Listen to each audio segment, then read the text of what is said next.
قد قال الله تعالى في محكم تنزيله العظيم الفرقان المجيد: أعوذ بالله من الشيطان الرجيم. بسم الله الرحمن الرحيم.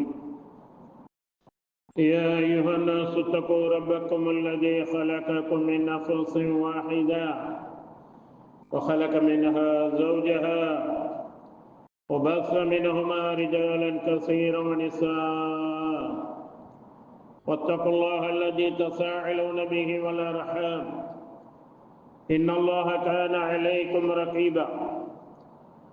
يا أيها الذين آمنوا اتقوا الله حق تقاته ولا تموتن إلا وأنتم مسلمون. يا أيها الذين آمنوا اتقوا الله وقولوا قولا سديدا يصلح لكم أعمالكم ويغفر لكم ذنوبكم ومن يطع الله ورسوله فقد فاز فوزا عظيما. اللهم صل على محمد وعلى آل محمد كما صليت على إبراهيم وعلى آل إبراهيم إنك حميد مجيد. اللهم بارك على محمد وعلى آل محمد كما باركت على إبراهيم وعلى آل إبراهيم إنك حميد مجيد. அளவற்ற அருளாளனும் நகரற்ற அன்புடையனுமாகிய எல்லாம் அல்ல அல்லாஹ் ஜல்லஷானஹு தஆலாவின் நல்லடியார்களே, பெரியோர்களே, தாய்மார்களே, சகோதர சகோதரிகளே, அல்லாஹ்வின் அளப்பெரும் கருணையினால், மாபெரும் கிருபையினால் அவனுடைய வீட்டில் ஜும்மா தின கடமைகளை நிறைவேற்றுவதற்காக நாம் எல்லாம் ஒன்று கூடி இருக்கின்றோம். நல்ல விஷயங்களை சொல்லிய வண்ணம் செயல்பட எனக்கும், செவிதாழ்த்தி கேட்கின்ற வண்ணம் செயல்பட உங்களுக்கும் அல்லாஹ் அருள்வாளிப்பானாக. அல்ஹம்துலில்லாஹ் அல்ஹம்துலில்லாஹி ரப்பில் ஆலமீன். அகிலங்கள் அனைத்தையும் படைத்து வளர்த்து பரிபக்குவப்படுத்தி காக்கின்ற ஏக இறைவனாகிய அல்லாஹ் ரப்புல் ஆலமீனை நான் போற்றி புகழுகின்றேன். அவன்தான் வானங்களையும் பூமியையும் அவை இரண்டுக்கும் மத்தியில் உள்ளவற்றையெல்லாம் எவ்வித முன்மாதிரியும் இன்றி, யாருடைய எதுவுடைய உதவியும் இன்றி தன்னந்தனியாக படைத்தான். படைத்தவைகளை வெறுமனே விட்டுவிடாமல் அவைகளுக்கு வேண்டியவைகளை வழங்கி தவணை வரை துல்லியமாக நிர்வகித்து வருகின்றேன். படைத்தலும் காத்தலும் அழித்தலும் அவனுக்கு மட்டுமே உரியது. அவன் சதாவும் காரியத்திலே இருந்து கொண்டிருக்கின்றான். மனித அறிவு வீச்சுக்கு அப்பாற்பட்ட மகத்தான ஆற்றல்களை தன்னகத்தை கொண்ட அந்த மாபெரும் நுட்பமான படைப்பாளனை நான் மீண்டும் மீண்டும் போற்றி புகழுகின்றேன். உயிரினும் மேலான நபிகள் நாயகம் முஹம்மது ஸல்லல்லாஹு அலைஹி வஸல்லம் அவர்கள் மீதும், அவருடைய குடும்பத்தவர்கள் மீதும், அவருடைய தோளோடு தோளோட்டி நின்று சத்தியத்திற்கு சான்று பகர்ந்த சத்திய தீனுல் இஸ்லாமிய மார்க்கத்திற்காக தங்களை அர்ப்பணிக்க முன் வந்த உத்தம தோழர்களான சஹாபா பெருமக்கள் மீதும், அவர்களை தொடர்ந்து வந்த தாபியீன்கள், தபஉ தாபியீன்கள், இன்னும் அல்லாஹுவையும் இறுதி நாளையும் உறுதியாக நம்பிக்கை கொண்டு அந்த நம்பிக்கையின் அடிப்படையில் செயல்படக்கூடிய நம் அனைவரின் மீதும் அந்த ஏக இறைவனின் சாந்தியும் சமாதானமும் அருளும் அபிவிருத்தியும் என்றென்றும் நின்று நிலவட்டுமாக என்று பிரார்த்தித்தவனாக ஆரம்பம் செய்கின்றேன். அஸ்ஸலாமு அலைக்கும் வரஹ்மத்துல்லாஹி வபரகாத்துஹு. மரியம் அலைஹிஸ்ஸலாமும் அவர்களுடைய மகனார் ஈசா அலைஹிஸ்ஸலாம், அன்பானவர்களே, கண்ணியத்திற்குரியவர்களே, அல்லாஹ் சுப்ஹானஹு வ தஆலா திருமறை குர்ஆனில் 114 அத்தியாயங்களை, ஒவ்வொரு அத்தியாயத்துக்கும் பெயர்களை ஏற்படுத்தி இருக்கின்றார். இதில் பெண்கள் என்று அன்னிசா, பெண்கள் என்று ஒரு அத்தியாயம், 4வது அத்தியாயம் இருக்கிறது. ஆனால் தனிப்பட்ட முறையில் ஒரு பெண்ணை குறிப்பிட்டு அவர்களுடைய பெயரை சொல்லி ஒரு அத்தியாயம் இருக்கிறது சொன்னால் அது மரியம் அலைஹிஸ்ஸலாம் அவர்களுடைய பெயரிலே உள்ள 19வது அத்தியாயம். மரியம் என்ற பெயரிடப்பட்ட 19வது அத்தியாயம். அந்த அளவுக்கு அல்லாஹ் சுப்ஹானஹு வ தஆலா அவர்களை சிலாகித்து சொல்கின்றார். அது மட்டுமல்ல, அன்பானவர்களை, கண்ணியத்திற்குரியவர்களே, அவர்கள் எப்படிப்பட்டவர்கள் என்று சொன்னால், உதாரண பெண்டில் 2 பேரை அல்லாஹ் குறிப்பிடுகின்றார். எக்ஸாம்பிள் உமன் என்று சொல்லுவார்கள். உதாரண பெண்டில் இறை தூதர்கள் பெண்களிலே கிடையாது, ஆண்களிலே மட்டும்தான். ஆனால் சிலாகித்து சொல்லப்பட்ட 2 பெண்களில் பிரானுடைய மனைவி, கொடுங்கோலன் ஆணிக்கார அழிச்சாட்டியக்கார பிரானுடைய மனைவி ஆசியாமா, அவர்கள் சொர்க்கத்துக்குரியவர்கள் என்று அல்லாஹ் சொல்லுகிறார். அதே போல இம்ரானுடைய மகள் மரியம் அலைஹிஸ்ஸலாம் அவர்களையும் சொர்க்கத்துக்குரியவர்களாக சொல்லுகிறார். 2 இறை தூதர்களுடைய மனைவிமார்களை நரகத்துக்குரியவர்கள். அந்த 2 இறை தூதர்களும் சொர்க்கத்துக்குரிய இறை தூதர்கள் 2 பேரும் லூத் அலைஹிஸ்ஸலாம், நூஹ் அலைஹிஸ்ஸலாம். அவருடைய மனைவிமார்கள் கணவருக்கு மாறு செய்த காரணத்தினாலே, ஏகத்துவ கொள்கையை ஏற்காதின் காரணத்தினாலே அந்த 2 பெண்களும் சாலிஹான நல்லடியார்களான நபிமார்களான அவர்களுடைய மனைவியாக இருந்தும் அவர்கள் இருவரும் நரகத்திற்கென்றும், இந்த இருவரையும் மரியம் அலைஹிஸ்ஸலாம் அவர்களையும் ஃபிரௌனுடைய மனைவியையும் சொர்க்கத்திற்கென்றும் அல்லாஹ் கூறுகிறார். அந்த அளவுக்கு சிலாகிக்கு சொல்லப்பட்ட மரியம் அலைஹிஸ்ஸலாம் அல்லாஹ்வால் வளர்க்கப்பட்டவர்கள். வளர்க்கும் பொறுப்பை ஜக்கரியா அலைஹிஸ்ஸலாம் அவர்கள் ஏற்றுக்கொண்டார்கள். இருந்தாலும் ஜக்கரியா அலைஹிஸ்ஸலாம் அவர்கள் அளிக்காத உணவை எல்லாம், பல வகைகளை எல்லாம் அல்லாஹ் அவர்களுக்கு கொடுத்தார். இம்ரானுடைய மனைவி அவர்கள் அல்லாஹ் இடத்தில் கேட்கின்றார்கள். இது காலத் இம்ராத்து இம்ரான் ரப்பி இன்னி நதர்து லக மா ஃபி பத்னி முஹர்ரரன் ஃபதகப்பல் மின்னி இன்னக அந்தஸ் ஸமீஉல் அலீம். இம்ரானின் மனைவி, என் இறைவனே, என் கர்ப்பத்தில் உள்ளதை உனக்கு முற்றிலும் அர்ப்பணிக்க நான் நிச்சயமாக நேர்த்தி செய்து கொண்டேன். பிள்ளை இல்லை, பிள்ளை உண்டாயிட்டாங்க, அது ஒரு ஆம்பளை பிள்ளையா இருக்கும் அப்படிங்கிறது அவர்களுடைய எதிர்பார்ப்பு, ஆசை. அதனால அவர்கள் என்ன சொல்கிறார்கள், நான் நிச்சயமாக இந்த பிள்ளையை உனக்காக பைத்துல் முகத்தஸிலே ஊழியம் புரிவதற்காக, கர்ப்பத்தில் உள்ளதை உனக்கு முற்றிலும் அர்ப்பணிக்க நான் நிச்சயமாக நேர்ந்து கொண்டேன். எனவே இதை என்னிடமிருந்து நீ ஏற்றுக்கொள்வாயாக. நிச்சயமாக நீ யாவற்றையும் செவியுறுவனாகவும் நன்கறிபவனாகவும் இருக்கின்றாய் என்று கூறியதை இறை தூதரை நினைவுபடுத்திக் கொள்வீராக என்று அல்லாஹ் சொல்லுகிறார். அதற்கப்புறம் وضعتها قالت ربي إني وضعتها أنثى والله أعلم بما وضعت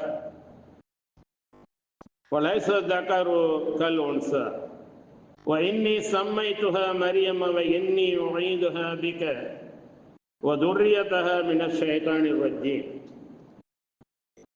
தான் எதிர்பார்த்ததற்கு மாறாக அவள், இம்ரானின் மனைவி, ஒரு பெண் குழந்தையை பெற்றதும், என் இறைவனே, நான் ஒரு பெண்ணையே பெற்றிருக்கிறேன் என்று கூறினாள். அவள் பெற்றெடுத்ததை அல்லாஹ் நன்கறிவான். ஆண் பெண்ணை போல் அல்ல. மேலும் அந்த தாய் சொன்னால், நிச்சயமாக நான் அவளுக்கு மரியம் என்று பெயரிட்டுள்ளேன். இன்னும் அவளையும் அவள் சந்ததியையும் விரட்டப்பட்ட ஷைத்தானின் தீங்குகளிலிருந்து காப்பாற்ற திட்டமாக உன்னிடம் பாதுகாவல் தேடுகிறேன் என்று மரியம் அலைஹிஸ்ஸலாம் அவர்களுடைய தாயார் இம்ரானுடைய மனைவி அவர்கள் பிரார்த்தனை செய்தார்கள். பெற்ற பிள்ளைக்கு தானே பெயரிட்டு விட்டார்கள். பெயரிட்டதோடு மட்டுமல்ல, இதிலே நமக்குள்ள படிப்பினை என்னவென்றால், பிள்ளைகள் பிறந்தவுடன் ஷைத்தானுடைய தீண்டுதல்கள் இல்லாமல், ஷைத்தானுக்கு சேவகமாகி போய்விடாமல், ஷைத்தானுடைய ஆட்டங்களை ஆடாமல் இருப்பதற்கு நாம் துஆ செய்ய வேண்டும். இதையும் இதனுடைய சந்ததிகளையும் ஷைத்தானுடைய தீங்கில் இருந்தும் பாதுகாத்தது. ஸல்லல்லாஹு அலைஹி வஸல்லம் அவர்கள் சொன்னாங்க, ஒவ்வொரு பிள்ளையும் பிறக்கும் போது ஷைத்தான் கில்லுறான், தீண்டுறான். உடனே அது வீல் என்று கத்துகிறது. ஷைத்தானுடைய தீண்டுதல் இல்லாமல் எந்த குழந்தையும் பிறக்கல. 2 குழந்தையை தவிர. ஒன்று மரியம் அலைஹிஸ்ஸலாம், இன்னொன்று அவர்களுடைய மகனார் ஈசா அலைஹிஸ்ஸலாம். ஆக அந்த அளவுக்கு அல்லாஹ் சுப்ஹானஹு வ தஆலா அவர்களுக்கு ஷைத்தானை விட்டும் தூரமாக கூடிய ஒரு நிலையை இந்த தாய் கேட்ட துவாவை அப்படியே கபூல் செய்தார். அவளுடைய இறைவன் குழந்தையாகி அவளை அழகிய முறையில் ஏற்றுக்கொண்டான். அவளை அழகாக வளரச் செய்தான். மேலும் அவளுக்கு பாதுகாவலராக ஜக்கரியா அலைஹிஸ்ஸலாம் அவர்களை பொறுப்பேற்க செய்தார். ஜக்கரியா அலைஹிஸ்ஸலாம் அவர்கள் அவள் இருந்த அந்த மிஹராபுக்கு அறைக்கு போகும்போதெல்லாம் அவளிடம் உணவு இருப்பதை, அந்த சிறுமியிடம் உணவு இருப்பதை கண்டார்கள். உடனே அவர்கள் கேட்கின்றார்கள், قال يا مريم أنى لك هذا قالت هو من عند الله إن الله يرزق من يشاء بغير حساب. மரியமே, இவ்வுணவானது உனக்கு எங்கிருந்து வந்தது? நான் தரல, ஆனால் விதவிதமான உணவுகள் உன்னிடம் இருக்கிறது, இது எங்கிருந்து வந்தது என்று அவர்கள் கேட்டபோது அதற்கு மரியம் அலைஹிஸ்ஸலாம் சொல்லுகிறார்கள், அல்லாஹ்விடமிருந்து கிடைத்தது, அல்லாஹ் அனுப்பினான். நிச்சயமாக அல்லாஹ் தான் நாடியவர்களுக்கு கணக்கின்றி உணவளிக்கிறான் என்று அவர்கள் பதில் கூறினார். சாச்சாட்ட இந்த மாதிரி சொல்றார். உடனே அவர்களுக்கு இறை தூதர் ஜக்கரியா அலைஹிஸ்ஸலாம் அவர்களுக்கு, இந்த சிறுமிக்கு அல்லாஹ் அவன் புறத்திலிருந்து உணவளிப்பான் என்றால் எனக்கு ஏன் ஒரு பிள்ளையை தர முடியாது அப்படின்னு அவர்கள் என்ன செய்யறாங்க, அந்த இடத்திலேயே ஜக்கரியா தம் இறைவனிடம் பிரார்த்தனை செய்தவராக கூறினார், இறைவனே, قال رب هب لي من لدنك ذرية طيبة إنك سميع الدعاء. அந்த இடத்திலேயே ஜக்கரியா தம் இறைவனிடம் பிரார்த்தனை செய்தவராக கூறினார், இறைவா, உன்னிடமிருந்து எனக்கு ஒரு பரிசுத்தமான சந்ததியை அளிப்பாயாக. நிச்சயமாக நீ பிரார்த்தனை செவியேற்பவனாக இருக்கின்றாய். வயசாயிடுச்சு, இருந்தாலும் கேட்கிறாங்க. மரியம் அலைஹிஸ்ஸலாத்திட்ட கேட்டு அல்லா இடத்துல வந்து சொன்ன உடனே அல்லா இடத்துல கேட்கிறாங்க. அல்லாஹ் சுப்ஹானஹு வ தஆலா உடனே அவர்களுக்கு யஹ்யா என்ற பெயரை விட்டு அல்லாஹ்வே பெயரிட்டான். யாருக்கு? யஹ்யா அலைஹிஸ்ஸலாம் அவர்களுக்கு அல்லாஹ்வே பெயரிட்டு ஒரு ஆண் பிள்ளை கொடுத்தான். ஆக இந்த அளவுக்கு மரியம் அலைஹிஸ்ஸலாம் அவர்கள் சிறப்புக்குரியவர்களாக இருந்தார். மரியம் அலைஹிஸ்ஸலாம் அவர்களை அல்லாஹ் தேர்ந்தெடுத்திருந்தார். தந்தை இல்லாமல் அவர்கள் ஒரு மகவை பெறப்போகிறார்கள். ஜிப்ரீல் அலைஹிஸ்ஸலாம் அவர்கள் மனித ரூபத்திலே வந்தவுடன் என்னை விட்டு ஒதுங்கி விடும் என்று சொன்ன போது அல்லாஹ் உங்களுக்கு ஒரு குழந்தையை வாக்களித்திருக்கிறான். எந்த மனிதனும் என்னை தொடாம இருக்கும்போது, நான் திருமணமாகாம ஒரு கன்னி பெண்ணா இருக்கும்போது எனக்கு எப்படி குழந்தை உண்டாகும்? இல்ல, அப்படித்தான் அல்லாஹ் நாடினால் குன் ஃபயகுன் சொல்லுவான், ஆகிவிடும் என்று சொல்லி அவர்கள் கர்ப்பத்திலே ஊதி அவர்கள் கருவை சுமந்தார். கருவை சுமந்த பிறகு அங்கே அவர்கள் இருக்க முடியவில்லை. அவர்கள் ஒரு ஒதுக்குப்புறமான தூரமான இடத்திற்கு சென்றார்கள். அப்படி அவர்கள் சென்று அவர்கள் அரட்டினார்கள். எனக்கா இப்படிப்பட்ட ஒரு நிலை ஏற்பட வேண்டும், நான் எந்த அளவுக்கு பாதிக்கப்பட்டுள்ளேன் என்பதை அவர்கள் சொல்லி காட்டுகிறார்கள். அதற்கு சொல்கிறார்கள், பின்பு அவருக்கு ஏற்பட்ட பிரசவ வேதனை அவரை பேரித்த மரத்தின் அடிபாகத்தில் கொண்டு போய் சேர்த்தது. இதற்கு முன்பே நான் இறந்து முற்றிலும் மறக்கப்பட்டவளாகிக்க கூடாதா? எல்லோரும் என்னை தந்தை இல்லாமல் பிள்ளையை பெற்ற தவறானவள் என்று சொல்கிறார்களே, இந்த அவமானத்தை, இந்த அவப்பெயரை தாங்கிக் கொண்டு நான் இருக்க வேண்டுமா என்று அவர்கள் அரட்டுகின்றார்கள். நான் இறந்திருக்கலாமே என்று. இதற்கு முன்னே நான் இறந்து முற்றிலும் மறக்கப்பட்டவளாக ஆகியிருக்க கூடாதா என்று அவர் கூறினார். அப்பொழுது ஜிப்ரீல் அலைஹிஸ்ஸலாம் அவருக்கு கீழே இருந்த மரியமே, கவலைப்படாது, உம்முடைய இறைவன் நிச்சயமாக உமக்கு கீழாலேயே ஒரு சின்ன ஆற்றை உருவாக்கி இருக்கின்றான். அதிலே தண்ணீரை குடித்துக் கொள்ளுங்கள். இன்னும் பேரித்தம்பளத்தின் அடிப்பகுதியை பிடித்து அருகில் இழுத்து குலுக்கும்.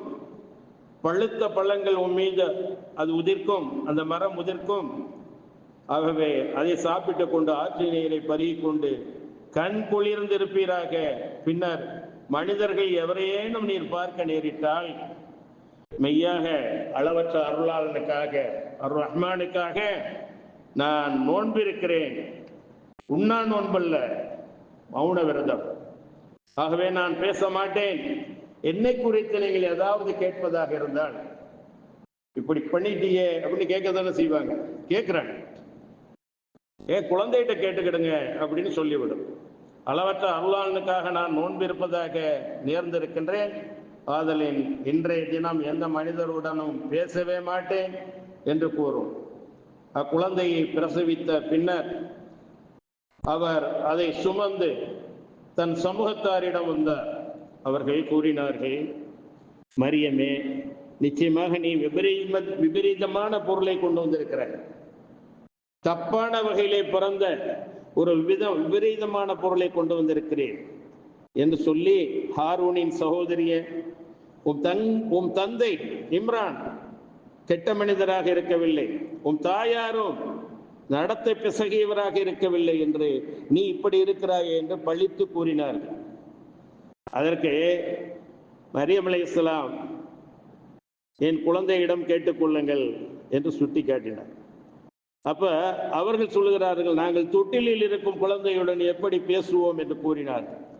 அப்பொழுது அல்லாஹ் சுப்ஹானஹு வ தஆலா ஈசா அலைஹிஸ்ஸலாம் அவர்களை இறை தூதர்களை லட்சத்திற்கும் மேலாக அனுப்பினான். ஆனால் இறை தூதர்களிலேயே குழந்தை பருவத்திலேயே தொட்டில் குழந்தையாக இருக்கும் போதே இறை தூதராக ஒருவரை தேர்ந்தெடுத்தான் என்று சொன்னால் அது ஈசா அலைஹிஸ்ஸலாம் அவர்கள் தான். قال إني عبد الله آتاني الكتاب وجعلني نبيا وجعلني مباركا أينما كنت وأوصاني بالصلاة والزكاة ما دمت حيا. நிச்சயமாக நான் அல்லாஹ்வுடைய அடிமையாக இருக்கின்றேன். யாராக இருக்கிறதா சொல்றாங்க? அடிமையாக இருக்கின்றேன், பிள்ளையாக அல்ல. பிள்ளைன்னு கொண்டாடிக்கிட்டு இருக்காங்க. நிரந்தரமான நெருப்புக்கு செல்ல வேண்டிய அந்த வேலையை பார்த்துக்கிட்டு இருக்கிறாங்க. நான் அல்லாஹ்வுடைய அடிமையாக இருக்கின்றேன். அவன் எனக்கு வேதத்தை கொடுத்திருக்கின்றான், என்ஜீல். இன்னும் என்னை நபியாக இறை தூதராக ஆக்கியிருக்கின்றான். குழந்தை சொல்லுது, இன்னும் நான் எங்கிருந்தாலும் அவன் என்னை நற்பாக்கியமுடையவனாக ஆக்கியிருக்கின்றான். மேலும் நான் உயிருடன் இருக்கும் காலமெல்லாம் தொழுகையையும் ஜக்காத்தையும் நிறைவேற்ற எனக்கு கட்டளையிட்டு இருக்கின்றான். என் தாயாருக்கு நன்மை செய்பவனாகவும் என்னை ஏவி இருக்கின்றான். நற்பெயரற்றவனாகவும் பெருமைக்குரியவனாகவும் என்னை அவன் ஆக்கவில்லை. இன்னும் நான் பிறந்த நாளிலும் நான் இறக்கும் நாளிலும் மறுமையில் நான் உயிர் பெற்று எழுப்பப்படும் நாளிலும் என் மீது சாந்தி நிலைத்திருக்கும் என்று அக்குழந்தை கூறி, அந்த அளவுக்கு தன்னுடைய குழந்தையே, என்னுடைய தாய் பரிசுத்தமானவர்கள், கற்புணர்வு மிக்கவர்கள், கண்ணியமானவர்கள் என்று அவர்கள் சொன்னார்கள். அது மட்டுமல்ல, இறந்தவர்களை உயிர்ப்பித்தார்கள், குஷ்டரோகியை சுகப்படுத்தினார்கள். இன்னும் என்னென்ன அற்புதங்களை அவர்கள் செய்ய வேண்டுமோ அல்லாஹ்வுடைய கட்டளைக்கு நாங்க, அல்லாஹ்வுடைய கட்டளைக்கு நாங்க எழுந்திரு என்று சொன்னால் மையத்தை எழுந்திருக்கக்கூடிய நிலையிலே அவர்களுடைய அந்த நிலை இருந்தது. இதையெல்லாம் பார்த்து அல்லாஹ்வுடைய குமாரர் என்று சில பேர்கள் முடிவு செய்து கொண்டார். ஆனால் அப்படி அல்ல.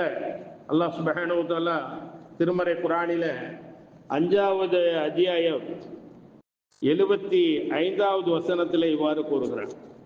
எவ்வாறு கூறுகிறான்?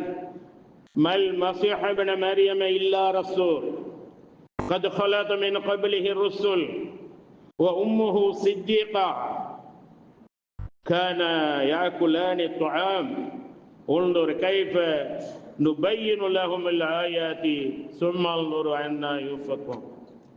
மரியமுடைய குமாரர் மஸீஹ் ஈசா தூதரை என்று வேறில்லை, அல்லாஹ்வுடைய அடிமையும் தூதருமே என்று வேறில்லை.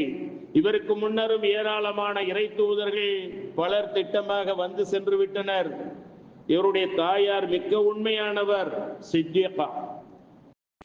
இவ்விருவரும் மற்ற மனிதர்களைப் போல், இங்கேதான் கவனிக்கணும், இவ்விருவரும் மற்ற மனிதர்களைப் போல் உணவு உண்பவர்களாகவே இருந்தனர். அவர்களுக்கு நம்முடைய அத்தாட்சிகளை எவ்வாறு தெளிவுபடுத்துகிறோம் என்பதை நபியை கவனிப்பீராக.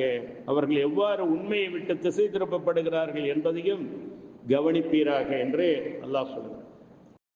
அல்லாஹ்வாக முடியாத அடியார்கள், அடிமைகள். அல்லாஹ் அல்லாஹ் தான், அவனுக்கு உறக்கம் கிடையாது. குல் ஹுவல்லாஹு அஹத், இறை தூதரே சொல்லுங்கள் அல்லாஹ் ஒருவன். அல்லாஹு ஸமத், அல்லாஹ் தேவைகளற்றவன். எந்த தேவை கிடையாது. குடும்ப தேவை கிடையாது, மனைவி தேவை கிடையாது, மக்கள் தேவை கிடையாது, உணவு தேவை கிடையாது, உறக்க தேவை கிடையாது, எந்த தேவையும் அவனுக்கு கிடையாது. தேவைகளற்றவன். ஆனால் அடிமைகளாகிய நம்முடைய தேவைகளை நிறைவேற்றக்கூடிய லம் யலித், அவன் எவரையும் பெறவில்லை. வலம் யூலத், அவன் எவராலும் பெறப்படவும் இல்லை.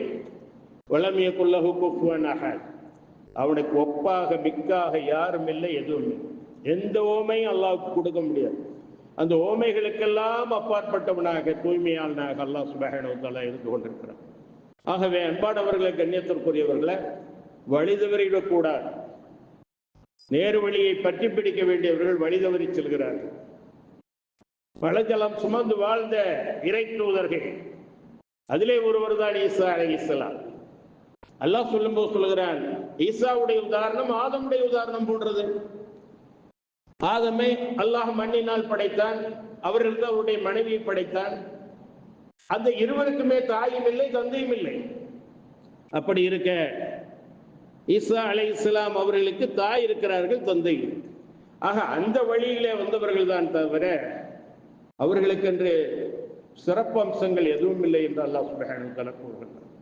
ஆகவே அன்பானவர்களை, கண்ணியத்திற்குரியவர்களை, வல்ல இறைவனை நாம் வணங்கி வழிபடுகின்ற அதே நேரத்தில் அல்லாஹுடைய வல்லமை, ஆற்றல் இறை தூதர்களுக்கு, வானவர்களுக்கு இருக்கிறது என்று நினைத்தால் நாம் வழிகேட்டிலே ஆழ்ந்து விடுவோம். அல்லாஹ் பாதுகாக்க வேண்டும்.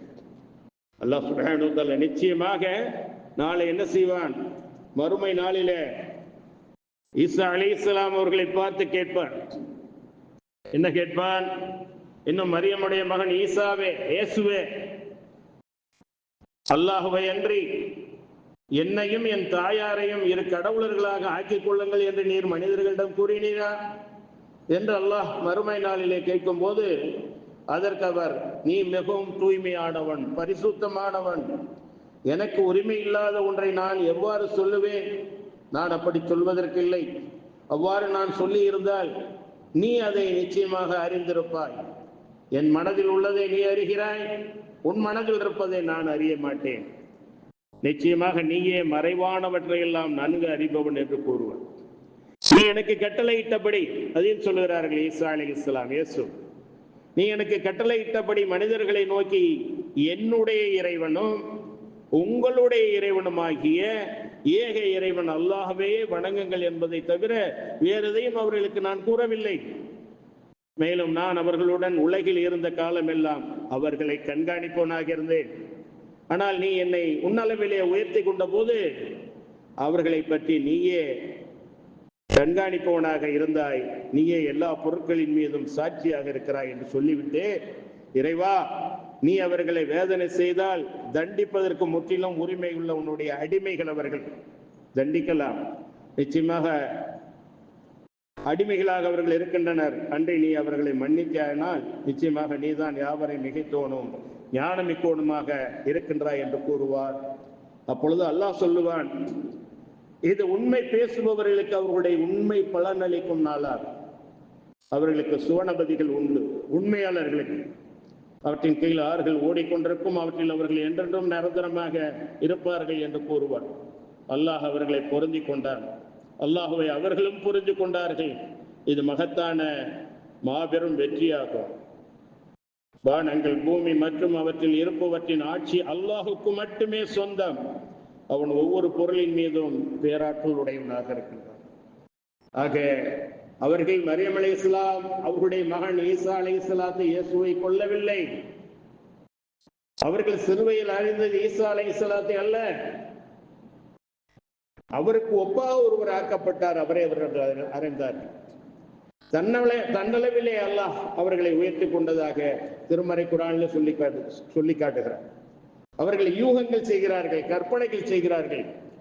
நான் ஈசாவை என்னளவிலே உயர்த்தி கொண்டேன். நபி ஸல்லல்லாஹு அலைஹி வஸல்லம் அவர்கள் சொன்னார்கள், மறுமை நாளின் அடையாளமாக 2 வானவர்களுடைய தோளிலே கை வைத்தவாறு ஈசா அலைஹிஸ்ஸலாம் அவர்கள் இறங்குவார்கள், தஜ்ஜாலை கொல்லுவார்கள், இன்னும் சில விஷயங்களை எல்லாம் ஆட்சியாளராக இருந்து சில செய்வார்கள். முஹம்மதுர் ரசூலுல்லாஹ் என்கின்ற அந்த நபி ஸல்லல்லாஹு அலைஹி வஸல்லம் அவர்களுடைய தூதரா உம்மத்தாக இருந்து அல்லாஹ்வுடைய அடியாராகவும் கலிமா சொன்ன லா இலாஹ இல்லல்லாஹ் முஹம்மது ரசூலுல்லாஹ் என்று அவர்கள் இறை தூதராக இருந்தார்கள். அந்த காலம் முடிவுபட்டு விட்டது. திரும்ப அவர்கள் அல்லாஹுடைய தூதருடைய ரசூல் ஸல்லல்லாஹு அலைஹி வஸல்லம் அவர்களுடைய உம்மத்தாக வருவார்கள் என்று நபி ஸல்லல்லாஹு அலைஹி வஸல்லம் அவர்கள் கூறியிருக்கின்றார். ஆகவே அன்பானவர்களை, கண்ணியத்திற்குரியவர்களே, அல்லாஹ் சுப்ஹானஹு வ தஆலா பல இடங்களிலே இந்த ஈசா அலைஹிஸ்ஸலாம் அவர்களுடைய அந்த அற்புதங்களை பற்றி, அவர்கள் வந்த நோக்கம் பற்றி, அவர்கள் ஏகத்துவத்தை எடுத்துரைத்ததை பற்றி எல்லாம் சொல்லி இருந்தும் கூட இன்னும் கெடுவேன் என்ன பந்தயம், வழிகேடு எனக்குரியது, அதிலே தான் செல்லுவேன் என்று சொல்லக்கூடிய அளவில். அதனால்தான் அல்லாஹ் சொல்றான், இய்யாக நஅ்புது வ இய்யாக நஸ்தஈன், இறைவா உன்னையே வணங்குகிறோம், உன்னிடமே உதவி தேடுகிறோம், நீ எங்களை நேர்வழியில் செலுத்துவாயாக. இஹ்தினஸ் ஸிராத்தல் முஸ்தகீம் ஸிராத்தல் லதீன அன்அம்த அலைஹிம் கைரில் மக்தூபி அலைஹிம் வலத்-ضالீன். நீ எவர்களுக்கு அருள் புரிந்தாயோ வழி, நபிமார்களுடைய வழி, நல்லடியார்களுடைய வழி, நீ நிஅமத் செய்தவர்களுடைய வழி, அந்த வழி உன் கோபத்திற்கு ஆளானவர்களுடைய வழி அல்ல, யூதர்களுடைய வழி அல்ல. நெறி தவறினார்களே, வழி தவறினார்களே நஸ்ரானிகள், அவர்களுடைய வழியும் அல்ல, கிறிஸ்தவர்களுடைய வழியும் அல்ல என்று அல்லாஹ் நம்மை பார்த்து பிரார்த்திக்க சொல்கின்றான். ஆகவே அன்பானவர்களை, கண்ணியத்திற்குரியவர்களே, ஈசா அலைஹிஸ்ஸலாம் அவர்கள் ஒரு இறை தூதர், அல்லாஹுடைய அடியார். அவர்கள் உயர்ந்தவர்கள், இவர்கள் தாழ்ந்தவர்கள் என்றெல்லாம் நாம் சொல்லக்கூடாது என்று அல்லாஹ் கூறுகிறார். திருமறை குர்ஆனில் சொல்லுகிறான், லா நுஃபர்ரிகு பைன அஹதின் மின் ருசுலி, எந்த இறை தூதர்களுக்கு மத்தியிலும் நாங்கள் வேற்றுமை பாராட்ட மாட்டோம், ஏற்றத்தாழ்வு கற்பிக்க மாட்டோம், அனைவரும் சகோதரர்கள். ஸல்லல்லாஹு அலைஹி வஸல்லம் அவர்கள் சொன்னார்கள், யூனுஸ் பின் மத்தா, மத்தாவுடைய மகன் யூனுஸ் அலைஹிஸ்ஸலாம் அவர்களை பொழுததை போல கூட என்ன நீங்கள் பொழுது விடாதீர்கள். அவர்கள் அல்லாஹ்விடம் கோபித்துக் கொண்டு சென்றார்கள், மீன் வயிற்றில் இருந்தார்கள், நெருக்கடிக்கு ஆளானார்கள். அல்லாஹ் அவர்களை மன்னித்தான், திரும்ப இறை தூதராக அந்த மக்களிடமே அனுப்பினான். நாங்கள் சகோதரர்கள், வேற்றுமை பாராட்டாதீர்கள் என்று. ஆக கண்ணியத்திற்குரிய அல்லாஹுடைய நல்லடியார்களிலே, நபிமார்களிலே ஈசா அலைஹிஸ்ஸலாம் அவர்கள் ஒருவர் என்ற அந்த கண்ணியத்தை நாம் வழங்க வேண்டும். ஆனால் எந்த நிலையிலும் அவர்கள் தன்னையோ தன்னுடைய தாயாரையோ வணங்க சொல்லவில்லை. அவர்கள் வணக்கத்திற்கு தகுதியானவர்கள் அல்ல என்பதை நாம் புரிந்து கொள்ள வேண்டும் என்று முடிக்கிறேன். அஸ்ஸலாமு அலைக்கும்.